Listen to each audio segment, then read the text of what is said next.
Screen visible है?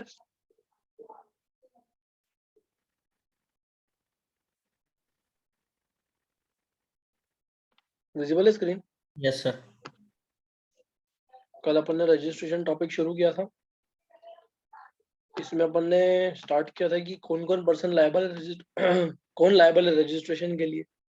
तो उसकी डेफिनेशन उसमें सिंपल सी एक बात बोली थी उन्होंने कि जिनका एक वो लोग जो सप्लाई करते हैं गुड्स या सर्विसेज सप्लाई करते हैं एक स्टेट या यूनियन टेरिटरी में, जिनका एग्रीगेट टर्नओवर एक थ्रेशोल्ड लिमिट को क्रॉस करता है। अब एग्रीगेट टर्नओवर क्या होता है? एग्रीगेट टर्नओवर में ये सब चीजें आती है: taxable supplies, exempt supplies, export और interstate supplies of same PAN. ये चार चीजें आती है। कौन सी चीजें नहीं आती है? टैक्स वगैरह नहीं आते। और inward supply on which tax is payable under reverse charge basis. Inward supply जिस पे टैक्स हमको रिवर्स चार्ज पे पे करना है वो भी एग्रीगेट टर्नओवर का पार्ट नहीं बनता है। एग्रीगेट टर्नओवर के अलावा इन्होंने बात करी थ्रेशोल्ड लिमिट की। तो थ्रेशोल्ड लिमिट अपन ने देखी थी कि हर स्टेट, सबसे पहले तो 4 स्पेशल कैटेगरी स्टेट्स थी, उनके लिए चाहे कुछ भी हो, गुड्स हो सर्विसेज हो, उनके लिए लिमिट होगी 10 लाख टर्नओवर की लिमिट। ये 4, मणिपुर, मिजोरम, MMNT, इनके लिए लिमिट 10 लाख की रहेगी चाहे कुछ भी हो। इसके अलावा 6 ऐसी स्टेट्स थी जिनके लिए कुछ भी हो लिमिट 20 लाख रहेगी। 6 कौन कौन सी? अरुणाचल प्रदेश, मेघालय, सिक्किम, उत्तराखंड, पुदुचेरी, तेलंगाना। इन सब के लिए लिमिट 20-20 लाख रहेगी। और बाकी जो सब है इसके अलावा जितने भी बचे उनके लिए अगर वो सिर्फ एक्सक्लूसिवली गुड्स में डील करते तो 40 लाख, गुड्स या सर्विसेज जो भी है उसके लिए 20 लाख। ये ठीक है। और अगर सिर्फ सर्विसेज में डील कर रहे हैं तो 20 लाख। और उनके लिए 10 लाख। तो MMNT के लिए 10 लाख। अपन ने एक आध एग्जाम्पल में ये भी देखा था कि ये अपन ने एग्जाम्पल में ये देखा था कि मान लो अगर मेरी ब्रांच अलग अलग है। मैं एक ब्रांच अपनी महाराष्ट्र में, मेरी एक ब्रांच मेरी मिजोरम में। अब और मेरा कुछ जो भी टर्नओवर है मेरा, मतलब अगर मेरी एक ब्रांच महाराष्ट्र में एक ब्रांच मिजोरम में, तो मेरे लिए जो लिमिट है वो लिमिट ऑटोमेटिकली 10 लाख हो जाएगी क्योंकि मेरी एक ब्रांच स्पेशल कैटेगरी स्टेट में आ गई। तो मेरे लिए लिमिट 10 लाख हो जाएगी ओवरऑल लिमिट। लेकिन अगर मेरी सारी ब्रांचेस ही, मतलब स्पेशल कैटेगरी स्टेट्स में एक भी ब्रांच नहीं है, जैसे मेरी सारी ब्रांचेस ही MP, महाराष्ट्र, गुजरात इधर है, तो लिमिट जो है उतनी रहेगी। अगर एक भी ब्रांच मेरी इधर आ जाती है स्पेशल कैटेगरी स्टेट में, तो मेरे लिए जो लिमिट है वो ऑटोमेटिकली कम हो जाएगी।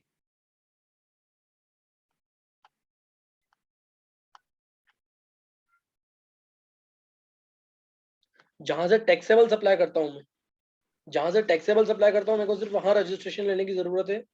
जहां से नॉन टैक्सेबल सप्लाई करता हूँ, एग्जाम सप्लाई करता हूँ, वहां पे मेरे को रजिस्ट्रेशन लेने की जरूरत नहीं। जैसे इस एग्जाम्पल में था, महाराष्ट्र में मैं गारमेंट्स बेच रहा हूँ और नागालैंड में मैं दारू बेच रहा हूँ। तो हालांकि मेरा टर्नओवर इधर 34 लाख है, इधर 8 लाख है।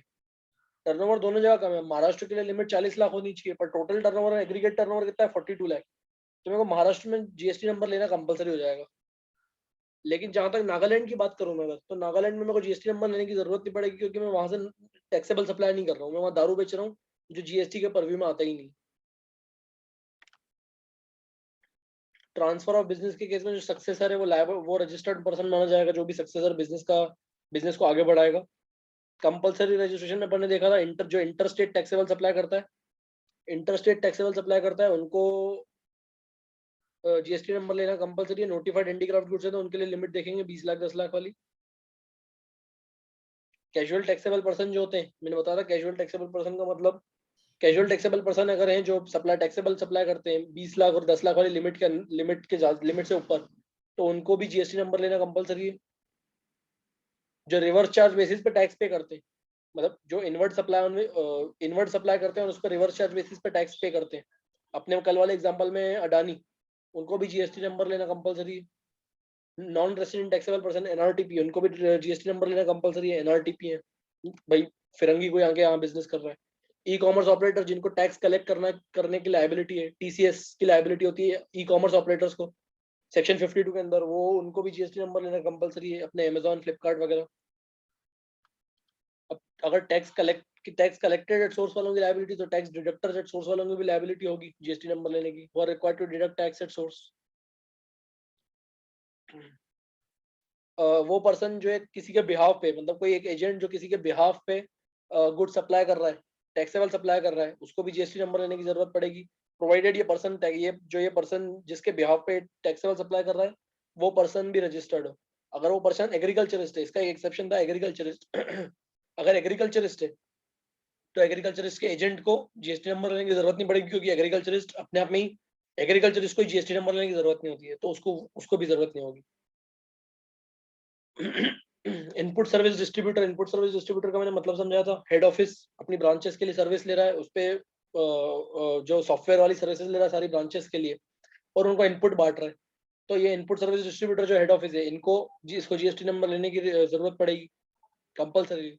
ओआईडीआर सर्विसेज, जो ओआईडीआर सर्विसेज देते हैं इंडिया के बाहर से, to person not registered in India, Hotstar, Netflix जैसे, अगर हम जैसे लोगों के लिए, अगर मतलब हॉटस्टार नेटफ्लिक्स अगर हम जैसे लोगों को सर्विसेज देगा तो उनको जीएसटी नंबर लेना पड़ेगा, मतलब हम जैसे लोगों को सर्विस देता ही है वो, तो जीएसटी नंबर उनको लेना कंपलसरी है। और गवर्नमेंट जो डिसाइड करेगी उन लोगों को, गवर्नमेंट जो भी नोटिफाई करेगी उन लोगों को। फिर अपन ने देखा था कुछ पर्सन जो लायबल टू टैक्स नहीं है, जिनको टैक्स लायबिलिटी लेने की जरूरत नहीं है। पहला तो वो जो बिल्कुल होली एग्जम्प्ट गुड्स बेचते हैं, मतलब जो नॉन टैक्सेबल गुड्स बेचते हैं, होली एग्जम्प्ट फ्रॉम टैक्स ऐसे गुड्स बेचते हैं, उनको जीएसटी नंबर लेने की रिक्वायरमेंट नहीं। दूध, वेजिटेबल्स, फ्रूट्स वगैरह। एग्रीकल्चरिस्ट जो अपनी उपज बेचते हैं, उन लोगों को भी जीएसटी नंबर लेने की जरूरत नहीं है। फार्मर्स वगैरह जो होते हैं। ये special person making only reverse charge supply, जो सिर्फ रिवर्स चार्ज सप्लाई करता है। अपने कल वाले एग्जांपल में वो विधु ट्रांसपोर्टर्स, वो सिर्फ रिवर्स चार्ज सप्लाई देता है, तो इसलिए उसको जीएसटी नंबर लेने की रिक्वायरमेंट नहीं। जो सिर्फ रिवर्स चार्ज, अगर रिवर्स चार्ज के अलावा कुछ करता है तो लेना पड़ेगा, सिर्फ रिवर्स चार्ज देता है तो नहीं लेना पड़ेगा। Person making interstate supplies of taxable services up to 20 lakh, ये एक अलग से नोटिफाई किया गवर्नमेंट ने कि अगर कोई सिर्फ सर्विसेज है और वो सर्विसेज 20 लाख तक की होती है, सिर्फ 20 लाख तक होती है, तो उनको जीएसटी नंबर लेना नहीं पड़ेगा इंटरस्टेट के केस में। जो नोटिफाइड हैंडीक्राफ्ट गुड्स बेचता है और उसकी टर्नओवर 20 लाख से कम है इंटरस्टेट में, तो वो भी, उनको भी लेने की रिक्वायरमेंट नहीं है।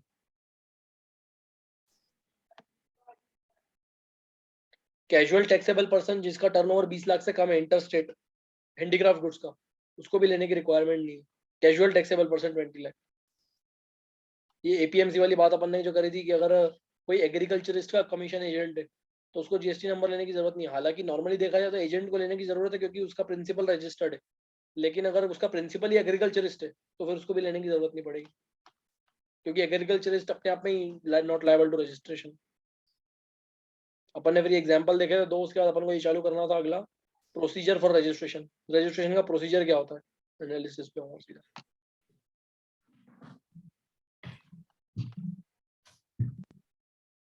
ये वेबसाइट है जहां से हम रजिस्ट्रेशन ले सकते हैं, मतलब ऑब्वियसली जीएसटी पोर्टल। अब सबसे पहले तो रजिस्ट्रेशन कब लेना है, where and by when to apply registration कब लेना है। जो इंसान, कोई पर्सन अगर सेक्शन 22 के तहत या सेक्शन 24 के तहत, सेक्शन 22 यानी जो लायबल टू बी रजिस्टर्ड होना चाहिए, मतलब कि अगर उसका टर्नओवर थ्रेशोल्ड लिमिट को क्रॉस करे तो वो, और सेक्शन 24 मतलब कंपलसरी रजिस्ट्रेशन वाला, या फिर कैजुअल टैक्सेबल पर्सन, या फिर नॉन एनआरटीपी।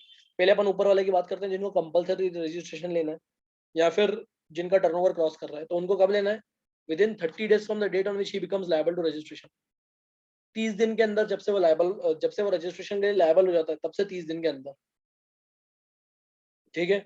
जैसे एग्जांपल दिया हुआ है, सुगम सर्विसेज है, वो सर्विसेज सप्लाई करता है, उसका टर्नओवर 20 लाख जो है, उसका जो टर्नओवर 20 लाख का है वो 1 नवंबर को क्रॉस हुआ, मतलब 1 नवंबर तक 20 लाख से कम था, 1 नवंबर को 20 लाख क्रॉस कर गया, तो 1 नवंबर से 30 दिन के अंदर उसको रजिस्ट्रेशन लेना पड़ेगा, यानी 1 दिसंबर तक। ठीक है।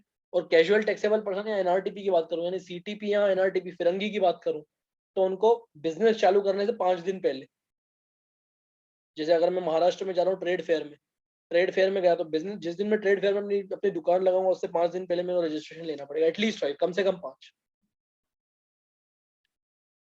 स्टेट वाइज रजिस्ट्रेशन, 1 रजिस्ट्रेशन पर स्टेट। एक स्टेट में अगर आप काम करते हो तो आपको एक ही रजिस्ट्रेशन से आपका काम हो जाएगा, क्योंकि स्टेट कोड तो सेम ही रहेगा ना, चाहे मैं इंदौर में काम करूं, चाहे मैं भोपाल में काम करूं, चाहे मैं उज्जैन में काम करूं, मेरा स्टेट कोड तो 23 रहेगा। तो एक स्टेट एक जीएसटी नंबर। हाँ, जैसे मैं जीएसटी नंबर ले रहा हूँ तो जीएसटी नंबर में आपके पास ऑप्शन होता है कि आप प्रिंसिपल प्लेस ऑफ बिजनेस डालो और आप उसके साथ साथ एडिशनल प्लेस ऑफ बिजनेस भी डालो। तो आप एडिशनल प्लेस ऑफ बिजनेस में आप दूसरी, जैसे मैं इंदौर में मेरा मेन काम है, मेरे उज्जैन में भी ब्रांच है, मेरी रतलाम में भी ब्रांच है, मेरी भोपाल में भी ब्रांच है, तो मैं अपना प्रिंसिपल प्लेस ऑफ बिजनेस का एड्रेस इंदौर का डालूंगा और एडिशनल प्लेस ऑफ बिजनेस डालूंगा इंदौर, उज्जैन भोपाल वगैरह, रतलाम। एक स्टेट एक रजिस्ट्रेशन। लेकिन मान लो अगर मेरी इच्छा है, जरूरी नहीं है एक स्टेट एक रजिस्ट्रेशन, लेकिन अगर मेरी इच्छा है कि नहीं यार मेरे को जीएसटी नंबर अलग अलग रखना है, मेरे को मतलब बिजनेस मेरा अलग अलग है, तो मेरे को जीएसटी नंबर अलग अलग रखना है, तो मैं एक स्टेट के अंदर ही 2 अलग अलग जीएसटी नंबर ले सकता हूँ, मेरे ऊपर है। दोनों भले स्टेट कोड दोनों का 23 होगा, आगे का पैन नंबर सेम होगा, मैंने बताया ही था पैन नंबर पे होता है GST number, pan number same होगा, स्टेट कोड सेम होगा, लेकिन जो आगे के 3-4 डिजिट है ना, जो एंटिटी कोड और वो जो स्टेट वो एंटिटी कोड और अलग से जो आखिरी के होते हैं, मैंने बताया था उस दिन जब आप जीएसटी नंबर का अपन ने बात करी थी, आखिरी के जो 3-4 है ना नंबर, वो चेंज होंगे बस, और उसके अलावा कुछ चेंज नहीं होगा। तो अपने मतलब ऑप्शन रहता है टैक्सेबल पर्सन के ऊपर कि अगर एक स्टेट में काम कर रहा है तो भले एक जीएसटी नंबर भी ले सकता है, लेकिन अगर उसको अलग रखना है तो वो अलग भी कर सकता है, अगर उसको दूसरी जगहों को अपना एडिशनल प्लेस ऑफ बिजनेस नहीं बताना है तो। जैसे मेरा इंदौर में भी बिजनेस है, उज्जैन में भी है, भोपाल में भी, रतलाम में भी है, तो एक ही स्टेट, लेकिन मैंने इंदौर के लिए जीएसटी नंबर अलग लेके रखा है, उज्जैन के लिए अलग लेके रखा है, भोपाल के लिए अलग रखा है, क्योंकि मेरे को अकाउंटिंग मतलब मेरे को मर्ज नहीं करना है, मेरे को सब अलग रखना है, तो अलग अलग भी ले सकता हूँ मैं, मेरी चॉइस है। तो अगर जैसे मेरे को अगर मैं अलग अलग लेता हूँ तो मेरे को ऑब्वियसली अलग अलग रजिस्ट्रेशन के लिए अप्लाई करना पड़ेगा जीएसटी पोर्टल पे। एक ही लेता हूँ तो एक ही बार अप्लाई करना पड़ेगा।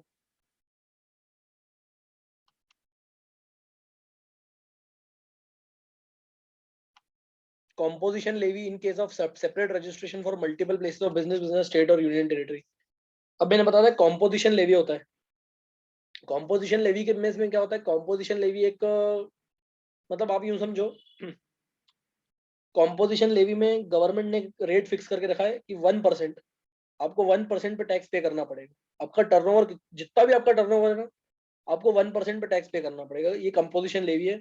गवर्नमेंट ने क्या करके रखा है कि कंपोजिशन लेवी एक तरह से स्मॉल टैक्स पेयर की हेल्प करने के लिए कंपोजिशन लेवी लेके आए हैं वो, कि आपको ज्यादा दिक्कतों का सामना करना पड़ रहा है, आपको अकाउंटिंग, अगर अकाउंटिंग के लफड़ों से बचना है या आपको ज्यादा कंप्लायंस से बचना है, तो आप कॉम्पोजिशन लेवी में पार्ट ले सकते हो। कॉम्पोजिशन लेवी में आपको टैक्स 1% भरना ही भरना पड़ेगा, 1% पे करना पड़ेगा। आपका जो भी टर्नओवर हो, आपको उसमें इनपुट टैक्स क्रेडिट नहीं मिलेगा,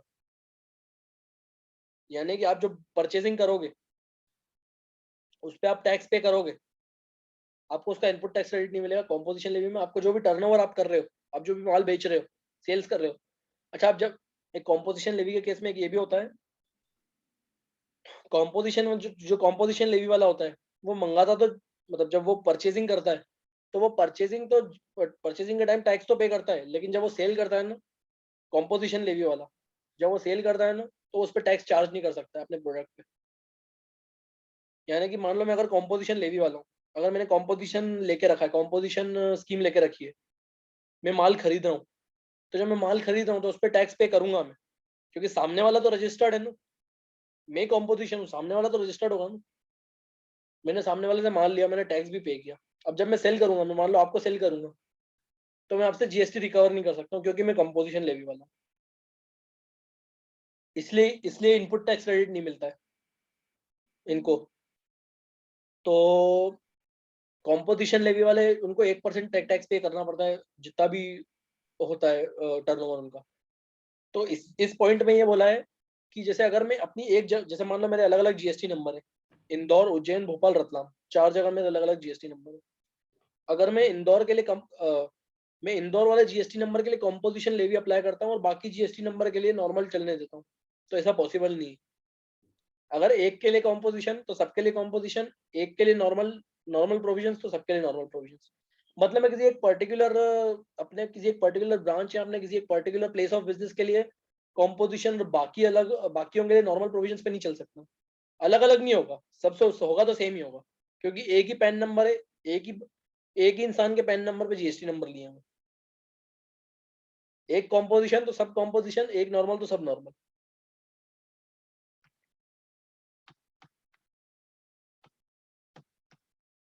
ये लिखा हुआ है, if a person is paying tax for one of his place of business under normal scheme he shall not pay tax under composition levy for any other place of business. अगर एक जगह normal तो सब जगह normal. If one of the places of business of a registered person becomes ineligible to pay tax under composition, all other registered place of business of said person should be become ineligible to pay tax। अगर एक ineligible हो गई तो सब ineligible, एक eligible है तो सब एलिजिबल, मतलब जो सबके साथ होगा वो इधर भी होगा। वॉलंटरी रजिस्ट्रेशन, कुछ लोग होते हैं, बहुत सारे लोग हैं ऐसे आज की तारीख में, अगर आप देखोगे तो ऐसे बहुत सारे लोग हैं वॉलंटरी रजिस्ट्रेशन वाले, जिनका टर्नओवर भले ही क्रॉस नहीं करता है थ्रेशोल्ड लिमिट, भले ही वो इंटरेस्ट रेट सप्लाई नहीं करते हैं, भले वो कंपलसरी रजिस्ट्रेशन वाले प्रोविजंस में नहीं आते, भले ही वो उनका टर्नओवर क्रॉस नहीं करता है, लेकिन वो फिर भी जीएसटी नंबर ले लेते हैं वॉलंटरीली, उनकी इच्छा है। वॉलंटरी मतलब अपनी इच्छा से, मेरी इच्छा है मैंने ले लिया, तो अपनी इच्छा से भी बहुत लोग ले लेते हैं, काफी लोग हैं ऐसे जो अपनी इच्छा से ले लेते हैं, क्योंकि उनको लगता है कि बिजनेस स्मूथली चल रहा है तो ठीक है ले लो जीएसटी नंबर। ये लिखा हुआ है, voluntary registration is usually obtained by the business for ensuring seamless flow of credit। ठीक है, लेके रख लो, बिजनेस चला रहे हैं, आगे ना पीछे काम हो जाए, कभी टर्नओवर थ्रेशोल्ड क्रॉस कर जाए। Distinct person, establishment of distinct person, distinct person और एस्टेब्लिशमेंट ऑफ डिस्टिंक्ट पर्सन अपन ने पढ़ा था कि डिस्टिंक्ट पर्सन मतलब कौन, a person who has obtained is required to obtain more than one registration whether in one state और UT और मोर देन वन स्टेट और यूटी। मैं एक इंसान हूँ, या तो मेरे को एक ही स्टेट के अंदर अलग अलग जीएसटी नंबर लेना पड़ रहा है, या अलग अलग स्टेट में अलग अलग जीएसटी नंबर लेना पड़ रहा है, तो जो मेरी जितनी भी वो होगी, मेरी जितनी भी फर्म्स होगी, मेरी जितनी भी वो होगी बिजनेस होंगे, उनको डिस्टिंक्ट पर्सन माना जाएगा आपस में। मेरे जितने भी एस्टेब्लिशमेंट्स होंगे उनको एस्टेब्लिशमेंट ऑफ डिस्टिंक्ट पर्सन माना जाएगा। अब ऑब्वियसली पैन नंबर तो होना जरूरी है, पैन नंबर के बिना जीएसटी नंबर आपको मिलेगा नहीं, तो पैन नंबर तो होना जरूरी है। अब ये यूआईएन क्या होता है?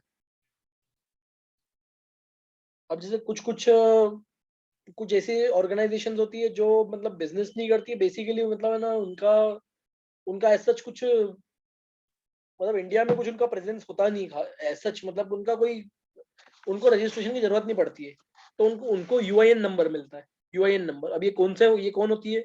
एक वर्ल्ड वर्ल्ड हेल्थ ऑर्गेनाइजेशन, एक इंटरनेशनल लेबर ऑर्गेनाइजेशन, हमारी एम्बेसीज, जो बाहर की एम्बेसीज इधर काम करती है, जो बाहर की एम्बेसी इधर काम करती है। अच्छा, इनकम टैक्स लॉ में आपको पता हो अगर, तो जो जैसे मान लो अगर इंडिया में मान लो सिंगापुर एम्बेसी, तो जो एम्बेसी वाला जो एरिया है, जो जहाँ पे एम्बेसी है, वो एम्बेसी इंडिया का पार्ट नहीं बनेगी, वो सिंगापुर का पार्ट बना जाएगी, भले वो इंडिया में, ऐसा इनकम टैक्स बोलता है। तो एम्बेसीज जो होती है, World Trade Organisation, International Labour Organisation, इनको यूआईएन नंबर लेना पड़ता है। इनको अलग से जीएसटी नंबर नहीं लेना पड़ेगा, ये यूआईएन चलाएंगी। Suo motu registration by the proper officer. अब ये थोड़ा प्रोसीजर वाला पार्ट आ गया, कि प्रोसीजर मतलब थोड़ा प्रोसीजरल पार्ट आ गया अभी, कि प्रोसीजर मतलब रजिस्ट्रेशन कब होगा, कैसे होगा, क्या होगा। Suo motu registration, suo motu मतलब अपने आप, registration by the proper officer. जब प्रॉपर ऑफिसर अपने आप रजिस्ट्रेशन कर दे, खुद से रजिस्ट्रेशन कर दे, वो क्यों खुद से क्यों रजिस्ट्रेशन करेगा?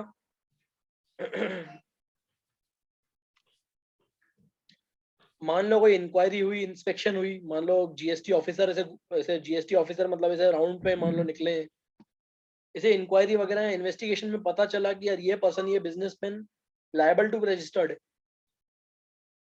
तो वो उसको टेम्पररीली रजिस्टर करवा देगा। प्रॉपर ऑफिसर उसके पास उसको नोटिस देगा, भाई आपको रजिस्ट्रेशन करवाना पड़ेगा, तो प्रॉपर ऑफिसर उसको रजिस्टर करवा देगा। Such person shall either submit an application for registration in prescribed form within 90 days from the date of grant of temporary registration or file an appeal against such temporary registration। जो temporary registration करवाया proper officer ने, अब उसके case में क्या, जैसे temporary registration करवाया तो अप्लाई तो करना ही पड़ेगा ना भाई। टेम्पररी रजिस्ट्रेशन क्या होता है, अप्लाई तो करना ही पड़ेगा। तो इस केस में जो टेम्पररी रजिस्ट्रेशन जो बिजनेसमैन है वो यहाँ तो पोर्टल पे जाके अप्लाई करेगा, एप्लीकेशन सबमिट करेगा, या फिर इसके खिलाफ प्रॉपर ऑफिसर के खिलाफ अपील फाइल करेगा कि नहीं मैं रजिस्ट्रेशन के लिए लायबल नहीं हूँ, तो मेरे को रजिस्ट्रेशन नहीं मिलना चाहिए। दो ऑप्शन है, यहाँ तो एक्सेप्ट करो और एप्लीकेशन फाइल करो, या फिर रिजेक्ट करके अपील फाइल करो। अब प्रोसीजर है ये।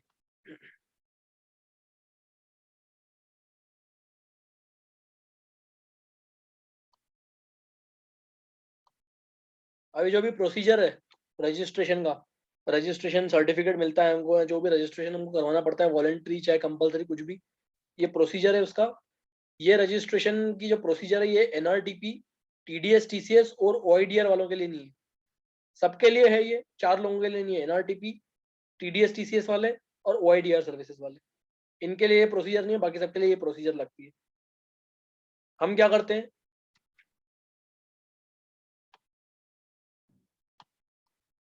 दो पार्ट्स में रजिस्ट्रेशन, दो पार्ट्स में होता है, एक पार्ट ए एक पार्ट बी। जब जैसे हम रजिस्ट्रेशन हो, जब हमारा रजिस्ट्रेशन हो जाता है तो हमारे पास जीएस, हमको इस फॉर्म में हमारा हमको मतलब हमको इस फॉर्म में हमको रजिस्ट्रेशन अप्लाई करना पड़ता है।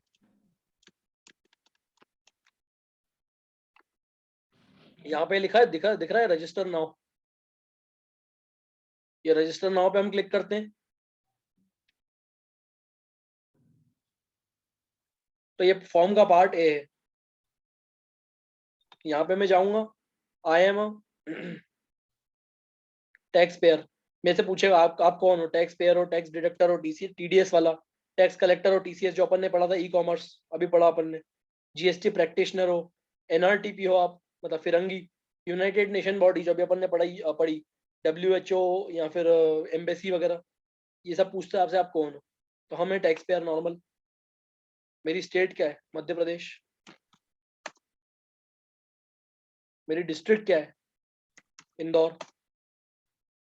Legal name of business as mentioned in PAN. अब जैसे पैन नंबर मेरा है, पैन मेरा है तो मेरे पैन नंबर पे नाम किसका लिखा होगा, मेरा ही। तो ये पूछ रहा है कि legal name of business is mentioned in pan, pan number पे पैन पे किसका मतलब पैन पे नाम किसका लिखा हुआ है। अब इसमें लिखा हुआ है लीगल नेम ऑफ बिजनेस, लेकिन अपन तो वही लिखते हैं जो पैन पे नाम लिखा हुआ है, क्योंकि इंडिविजुअल जो अपने बिजनेस के लिए कोई सेपरेट पैन नंबर नहीं लेता है। पार्टनरशिप फॉर्म हो तो जी पैन नंबर अलग होता है, लेकिन अगर सोल प्रोप्राइटरशिप फॉर्म है तो अपने पैन नंबर से ही चलाता है वो। ये होगा यहाँ पे, ठीक है। अब पैन नंबर, यहाँ पे मैं पैन नंबर डालूंगा मेरा जो भी है, जो भी मेरा पैन नंबर होगा, यहाँ पे मैं पैन नंबर डालूंगा, यहाँ पे मैं ईमेल एड्रेस डालूंगा, जो भी मेरी ईमेल एड्रेस है, यहाँ पे फोन नंबर डालूंगा, और यहाँ पे ओटीपी और ये कैप्चा। जैसे ही मैं प्रोसीड करूंगा, अभी मैं कर नहीं सकता हूँ प्रोसीड, क्योंकि ऑब्वियसली मैं किस बेसिस पे जीएसटी नंबर लूंगा। मैं जैसे ही प्रोसीड पे क्लिक करूंगा मेरे पास एक ओटीपी आएगा, एक मेल पे और एक फोन नंबर पे। जैसे ही मैं वो डालता हूँ ओटीपी, मेरे पास एक टेम्पररी रेफरेंस नंबर आता है, टेम्पररी रेफरेंस नंबर, टीआरएन बोलते हैं जिसको। ये टीआरएन की वैलिडिटी 15 दिन की होती है। मतलब जैसे अगर मेरे को, जैसे मान लो ये मैंने यहाँ पे ये कर लिया, रजिस्ट्रेशन अप्लाई कर लिया, अब मेरे को जैसे अगर लॉग इन लॉगआउट करना है, मान लो अभी मैंने कर लिया ये सब, मान लो मेरे पास डॉक्यूमेंट्स अवेलेबल नहीं है, अभी मैं कल करता हूँ या परसों करता हूँ अप्लाई वापस, तो मेरे को वापस से प्रोसीजर नहीं करनी पड़ेगी। जो मेरे पास टीआरएन है, मैं यहाँ से टीआरएन से लॉग इन करूंगा, ये टीआरएन, यहाँ पे टीआरएन नंबर डालूंगा अपना, जो भी मेरा टीआरएन नंबर होगा, यहाँ पे डाल के और यहाँ पे कैप्चर डाल के आगे प्रोसीड करूंगा। सर मतलब ऊपर वाले ज्यादा इम्पोर्टेंट थे, क्या देखता नहीं है। क्या ऊपर वाले, ऊपर जो थे, जो पॉइंट्स जो हाँ ये जो प्रोसीजरल, अब ये प्रोसीजरल पार्ट क्या है, ये प्रोसीजरल पार्ट यार, ये मतलब ये पढ़ा, अभी इंसान पढ़े कैसे ये। अभी देखो, ये तो मैं आपको जीएसटी पोर्टल पे आप समझा रहा हूँ, मेरे को ये करना चाहिए, ये यहाँ पे क्लिक करूंगा, ये करूंगा, ये करूंगा, ये तो मैं आपको साइट पे समझा रहा हूँ। अब ये चीज पढ़ाने में क्या है, ये चीज मेरे को अब पढ़ाने में आपको पढ़ाऊंगा, मैं पढ़ाता जाऊंगा, आपने पोर्टल देखा ही नहीं, अब आपको समझ ही नहीं आएगा। तो इसलिए मैंने पोर्टल पे दिखाया, मैंने ऐसा होता है। अब इस चीज को पढ़ाना है, अगर इस चीज को पढ़ना है अपन को, तो ये पढ़ने का ये रहा। Every person liable to get registered and person seeking voluntary registration shall before applying for registration declare his PAN number, अभी दिखाया आपको, and mobile number, email address, state और यूटी इन फॉर्म ए, जो भी अपन ने फॉर्म ए देखा वो फॉर्म ए था। Pan number, mobile number validate हो गए, पैन वैलिडेट हो गया, पैन जो है वो सीबीडीटी वैलिडेट करेगा क्योंकि central board of direct tax, क्योंकि पैन नंबर उनके वहां से चलता है। मोबाइल नंबर ओटीपी से वेरीफाई हो गया, उसके बाद टीआरएन जनरेट होगा जो मैंने अभी बताया, टेम्पररी रेफरेंस नंबर, ये रहा, ये जनरेट होगा जिसकी वैलिडिटी 15 दिन की रहेगी। अब जैसे मेरे को मान लो आज मेरे पास डॉक्यूमेंट्स अवेलेबल नहीं है, कल परसों मेरे को 15 दिन के अंदर मेरे को वापस, मतलब मेरे को 15 दिन के अंदर अप्लाई करना है, तो मैं टीआरएन नंबर को यूज करके यहाँ पे लॉग इन करूंगा और अब पार्ट भी आ जाएगा, उससे फॉर्म का पार्ट भी आ जाएगा, जिसमें पार्ट भी में सारी डिटेल्स डालूंगा। पार्ट भी में क्या क्या डिटेल्स डालूंगा मैं, नेम ऑफ बिजनेस, बिजनेस किस चीज का है, होलसेल है रिटेल है, एड्रेस क्या है बिजनेस का, और पार्टनरशिप फॉर्म है तो भाई पार्टनर्स के नाम बताओ, अगर पार्टनरशिप फॉर्म है तो, अगर सोल प्रोप्राइटर है तो अपनी भाई सोल प्रोप्राइटरशिप की इन्फॉर्मेशन दो भाई, अगर मैं सोल प्रोप्राइटर हूँ तो मेरी इन्फॉर्मेशन, मेरा रेसिडेंशियल एड्रेस, डॉक्यूमेंट्स वगैरह भी अपलोड करने पड़ते हैं। जैसे डॉक्यूमेंट, जैसे मान लो एक एग्जांपल तो क्या रियलिटी है, मैं यार किसी का अप्लाई कर पाता तो मैं आपको दिखाता। जैसे मान लो अगर मेरे को अप्लाई करना है और मेरी जहाँ पे मतलब जिस एरिया में, जिस जगह के लिए अप्लाई कर रहा हूँ वो जगह रेंटेड है, मतलब मैं अगर रेंटेड प्लेस पे बिजनेस करना चाह रहा हूँ, तो डॉक्यूमेंट्स में क्या क्या लगेगा, रेंट एग्रीमेंट लगेगा, क्योंकि रेंट भाई रेंट दिखाना तो पड़ेगा ना, प्रूफ तो दिखाना पड़ेगा ना कि जो प्लेस आप जिस पे बिजनेस कर रहे हो वो रेंटेड है, रेंट एग्रीमेंट लगेगा। फोटोग्राफ तो हर केस में लगता ही है, फोटोग्राफ, पासपोर्ट साइज फोटोग्राफ आपको हर केस में अपलोड करना ही पड़ता है, रेंट एग्रीमेंट लगता है।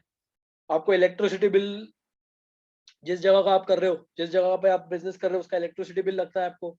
उसके अलावा अगर पार्टनरशिप फॉर्म है तो पार्टनरशिप डीड भी लगती है, अगर पार्टनरशिप फॉर्म है तो, अगर सोल प्रोप्राइटर है तो फिर कोई मतलब नहीं है।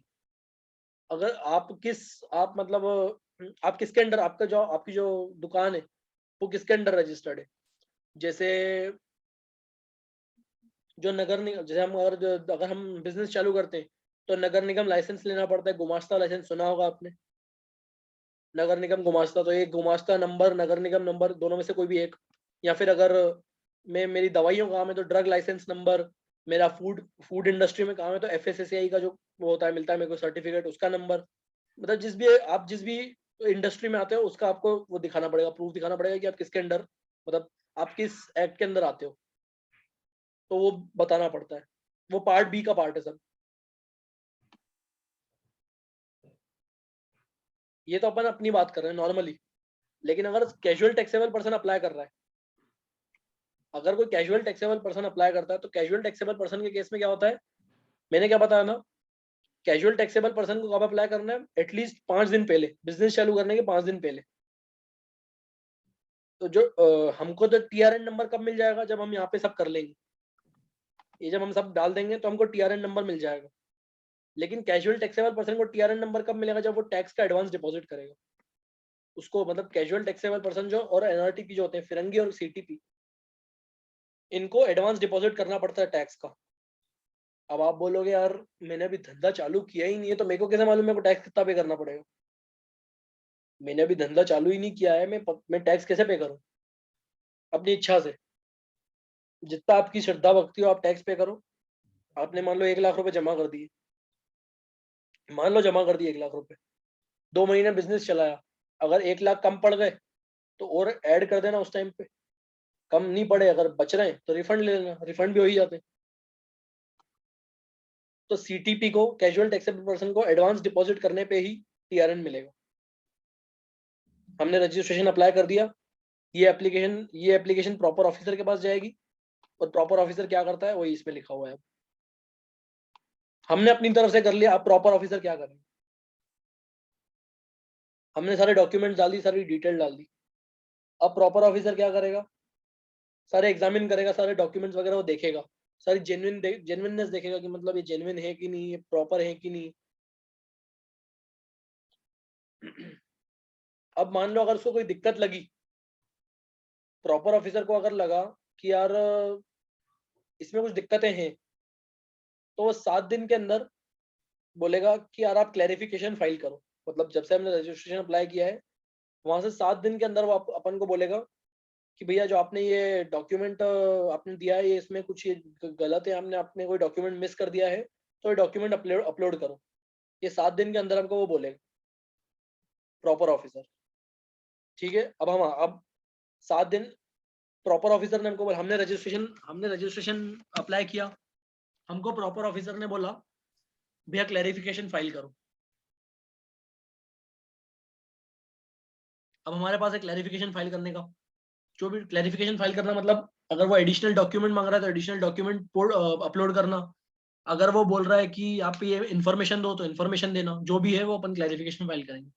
अगर मैं क्लैरिफिकेशन फाइल कर देता हूँ 7 दिन के अंदर, मेरे पास भी 7 दिन का टाइम है, मैं 7 दिन के अंदर अगर क्लैरिफिकेशन फाइल कर देता हूँ और उससे प्रॉपर ऑफिसर सेटिस्फाई हो जाता है, मैं अगर क्लैरिफिकेशन फाइल कर देता हूँ, उससे प्रॉपर ऑफिसर सेटिस्फाइड है, मेरी एक्सप्लेनेशन से प्रॉपर ऑफिसर सेटिस्फाइड है, तो वो एक्सेप्ट कर देगा और मेरे को जीएसटी नंबर दे देगा।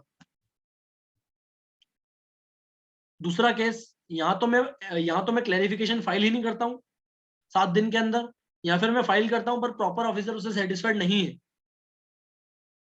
यहाँ तो मैं फाइल कर देता हूँ क्लैरिफिकेशन, सॉरी यहाँ तो मैं, देखो दो बातें हो सकती है, या तो मैं क्लैरिफिकेशन फाइल करता हूँ या नहीं करता हूँ। अगर कर देता हूँ क्लैरिफिकेशन, अगर फाइल कर देता हूँ और उससे प्रॉपर ऑफिसर सेटिस्फाइड है तो जीएसटी नंबर दे देगा। दूसरी बात, यहाँ तो मैं क्लैरिफिकेशन ही फाइल नहीं करता हूँ, या फिर क्लैरिफिकेशन फाइल करता हूँ पर उससे प्रॉपर ऑफिसर सेटिस्फाइड नहीं है, तो वो रिजेक्ट कर देगा, उसके पास मतलब पावर रिजेक्ट करने की। मैंने वो नंबर लेने गया लेकिन कुछ प्रॉब्लम बताई प्रॉपर ऑफिसर ने, हाँ, फिर आपको क्लेरिफिकेशन देने के लिए बोला। क्लैरिफिकेशन 7 दिन के अंदर आपको देना है। या तो फिर वो देगा तो फिर वो प्रॉपर ऑफिसर सेटिस्फाई नहीं होगा उससे। अगर सेटिस्फाइड हो गया तो जीएसटी नंबर दे देगा। आपने 2 केस बताया ना, या तो वो देगा हाँ, ही, या तो क्लेरिफिकेशन देगा ही नहीं, या फिर देगा तो हाँ, अगर क्लैरिफिकेशन, मैं एप्लीकेंट हूं, मैंने क्लैरिफिकेशन फाइल कर दिया और उस क्लैरिफिकेशन से प्रॉपर ऑफिसर सेटिस्फाइड है, मेरे उस जवाब से प्रॉपर ऑफिसर सेटिस्फाइड है, तो वो मेरे को जीएसटी नंबर दे देगा। मैंने क्लैरिफिकेशन फाइल किया और प्रॉपर ऑफिसर उससे सेटिस्फाइड नहीं है तो नहीं देगा, रिजेक्ट कर देगा। मैंने किया ही नहीं, क्लैरिफिकेशन ही फाइल नहीं किया तो भी रिजेक्ट हो जाएगा 7 दिन के अंदर। अब क्लैरिफिकेशन क्या क्या हो सकता है ये लिखा हुआ है।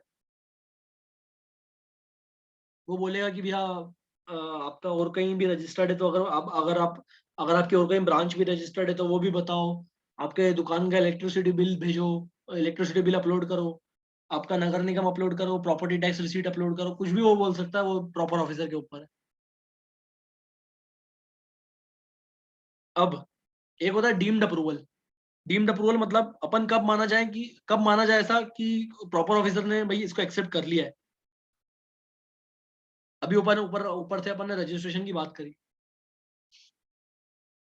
अपन ने क्या बोला, भाई हमको क्लैरिफिकेशन उसने दिया, हमने पूरी एप्लीकेशन फाइल करी, प्रॉपर ऑफिसर ने सारे डॉक्यूमेंट्स वगैरह वो करे, प्रॉपर ऑफिसर ने सारे डॉक्यूमेंट्स वगैरह देखे और हमको उसने क्लैरिफिकेशन के लिए बोला कि भाई आप क्लैरिफाई करो हमको ये।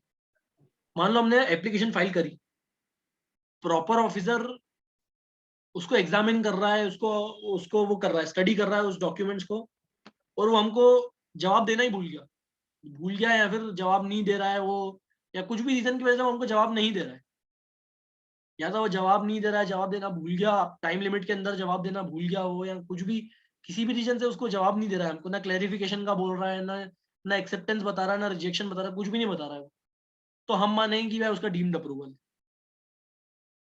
हम ये मानेंगे उसने अप्रूव कर दिया है। ये लिखा हुआ है, in case where registration is to be granted after physical verification of the premises of a person who fails to undergo the अच्छा आधार ऑथेंटिकेशन वाली बात है। एक मिनट, आधार ऑथेंटिकेशन में बता रहा हूँ आधार ऑथेंटिकेशन क्या होता है आजकल, मतलब ये आधार ऑथेंटिकेशन नया नया चालू हुआ है, ये पहले नहीं था।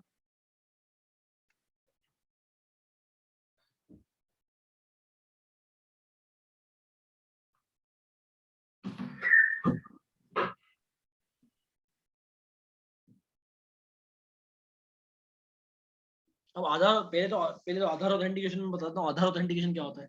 आजकल क्या होता है, पहले ऐसा नहीं होता था, आजकल क्या होता है, जब जीएसटी नंबर लो ना, तो जो पर्सन जीएसटी नंबर ले रहा है ना, उसको आधार ऑथेंटिकेशन करना कंपलसरी है अब आजकल। आधार ऑथेंटिकेशन करना मतलब कि उसको उसके पास मतलब उसको ये प्रूव करना जरूरी है कि मेरे पास आधार नंबर है और इस आधार कार्ड का हकदार मैं हूँ। उसको ये प्रूव करना जरूरी है। वो प्रूव कैसे करेगा? उसके आधार कार्ड रजिस्टर्ड नंबर पे ओटीपी जाएगा, मेल पे या फोन नंबर पे, उसको वो ओटीपी बताना पड़ेगा। तो उससे उसका आधार ऑथेंटिकेट होगा कि हाँ यार ये मतलब एक तरह से आपको पर्सन का वो चेक करना है कि ये पर्सन जेन्युइन है कि नहीं। भाई मैं फर्जी आधार चला रहा हूँ, मैं फर्जी पेन से जीएसटी नंबर ले रहा हूँ। मान लो मेरी बिजनेस करने की इच्छा हुई, मेरे पास पैन नंबर नहीं है, मैंने आपका पैन नंबर लिया, मैंने आपको बोला मेरे को पैन नंबर दो, मेरे को जीएसटी नंबर लेना है।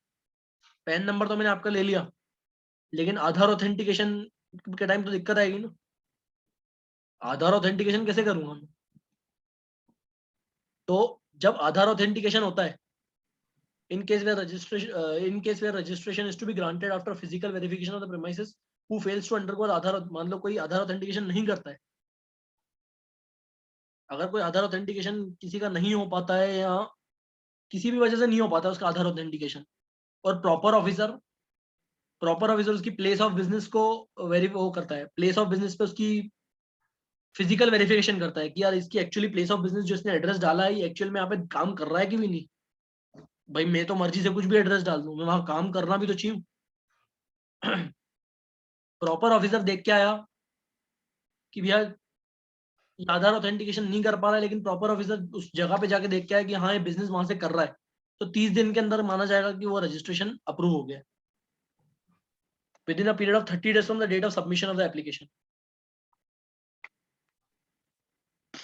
और बाकी सब केसेस में 7 दिन के अंदर। इसके अलावा कोई केस होता है तो मतलब आधार ऑथेंटिकेशन, इसके अलावा केस मतलब जब आधार ऑथेंटिकेशन हो जाता है तो उस केस में 7 दिन के अंदर बताना पड़ता है कि भैया क्या कर रहे हो, एक्सेप्ट करना है कि रिजेक्ट करना है। नहीं बताया तो डीम्ड अप्रूवल। अगर आधार ऑथेंटिकेशन नहीं कर पाता है कोई इंसान तो 30 दिन के अंदर बताना पड़ता है, नहीं बताया तो उसके बाद डीम्ड अप्रूवल माना जाएगा। इसके अलावा कोई केस तो 7 दिन के अंदर बताना पड़ता है। ये आधार ऑथेंटिकेशन मैंने समझाया, इंपॉर्टेंट नहीं आधार ऑथेंटिकेशन कब करवाना पड़ता है क्या है, बस जो वही है। आप तो यही ध्यान रखो कि जो नया जीएसटी नंबर अप्लाई करता है या जिसके पास पुराना पहले से ही जीएसटी नंबर है 2017 से, ये तो अब नए वालों के लिए आधार ऑथेंटिकेशन तो नए वालों के लिए आया है ना, पहले भी तो लोगों के पास जीएसटी नंबर होंगे, तो नए वालों के लिए भी आधार ऑथेंटिकेशन करना कंपलसरी है, और जो पुराने वाले हैं उनको भी आधार ऑथेंटिकेशन करना कंपलसरी है। आधार ऑथेंटिकेशन कैसे होगा? ऑब्वियसली मोबाइल नंबर, आधार कार्ड नंबर डाल के मोबाइल पे आपका आधार कार्ड रजिस्टर्ड नंबर पे ओटीपी जाएगा, और ओटीपी आप डालोगे तो आपका आधार ऑथेंटिकेट हो जाएगा कि हाँ ये जेन्युइन पर्सन है, इसका आधार नंबर है। एग्जिस्टिंग रजिस्ट्रेंट्स हो या पुराने रजिस्ट्रेंट्स या नए रजिस्ट्रेंट, सबको आधार ऑथेंटिकेशन करना पड़ेगा।